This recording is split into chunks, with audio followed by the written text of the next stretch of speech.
through Venezuela, Cuba, and likely China in the interference with our elections here in the United States.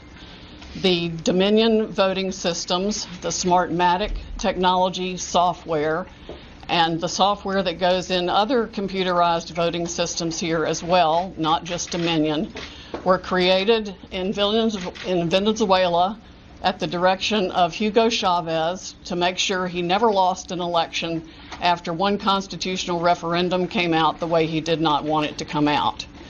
We have one very strong witness who has explained how it all works.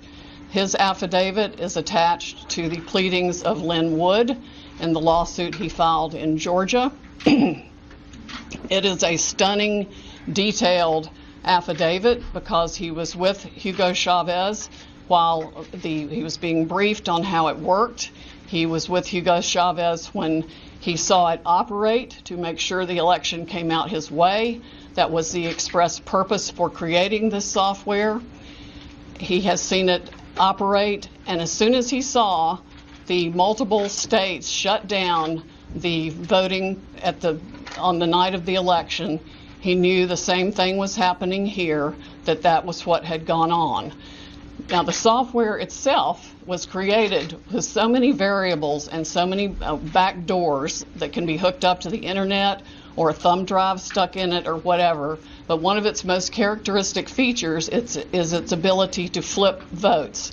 It can set and run an algorithm that probably ran all over the country to take a certain percentage of votes from President Trump and flip them to President Biden, which we might never have uncovered had the votes for President Trump not been so overwhelming in so many of these states that it broke the algorithm that had been plugged into the system. And that's what caused them to have to shut down in the states they shut down in.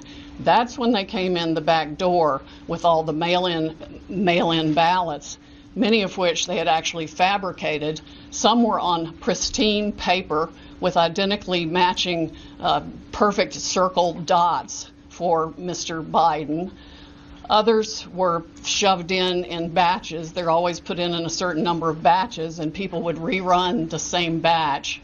This corresponds to our statistical evidence that shows incredible spikes in the vote counts at particular times, and that corresponds to eyewitness testimony of numerous people who have come forward and said they saw the ballots come in the back door at that time.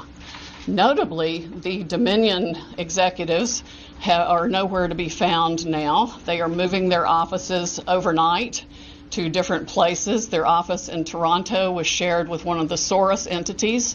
One of the leaders of the Dominion project overall is Lord Malloch Brown, Mr. Soros' number 2 person in the UK, and part of his organization. There are ties of the Dominion leadership to the Clinton Foundation and to other known politicians in this country. Just to give you a brief description of how this worked, I'm going to quote from a letter that was written, and I will read that to make sure I get the quotes right. This person was objecting to the United States acquisition of Sequoia voting systems by Smartmatic, a foreign-owned company. I believe this transaction raises exactly the sort of foreign ownership issues that CFIUS is best positioned to examine for national security purposes. It's undisputed that Smartmatic is foreign-owned and it has acquired Sequoia. They keep changing the names as they go along. Different times when a problem comes up, they just create another corporation and call it a different name. But it was a voting machine company doing business in the United States. Sequoia voting machines were used to record over 125 million votes during the 2004 presidential election in the United States. Smartmatic now acknowledges that Antonio Mujica, a Venezuelan businessman, has controlling interest in Smartmatic, but the company has not revealed who all the Smartmatic owners are. According to the press, Smartmatic's owners are hidden through a web of offshore private entities, and that is, in fact, true.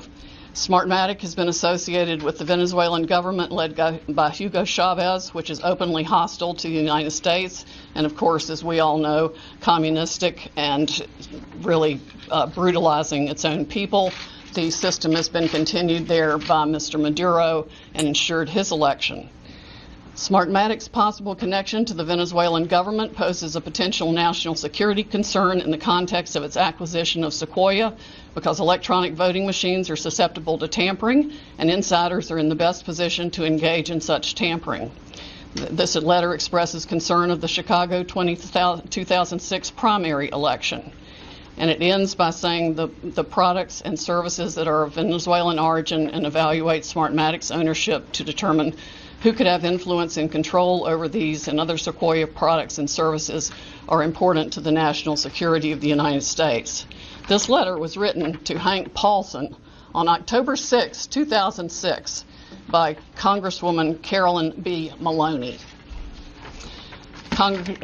Senators Klobuchar and Warren have raised these concerns as recently as December 2019. Why our government has not taken them seriously is beyond my comprehension, unless they have, some of the three-letter agencies have used them themselves in other parts of the world. We know that the technology was exported to affect an election in Argentina. That's admitted by our friend who wrote the affidavit about Hugo Chavez and his interest in Smartmatic. Again, in 2006, Carolyn Maloney wrote the Honorable John Snow, the Secretary of the Treasury, about the issues. Speaking of Smartmatic's leadership, one of the Smartmatic patent holders, Eric Coomer, I believe his name is on the web as being recorded in a conversation with Antifa members saying that he had the election rigged for Mr. Biden, nothing to worry about here, and they were going to F Trump.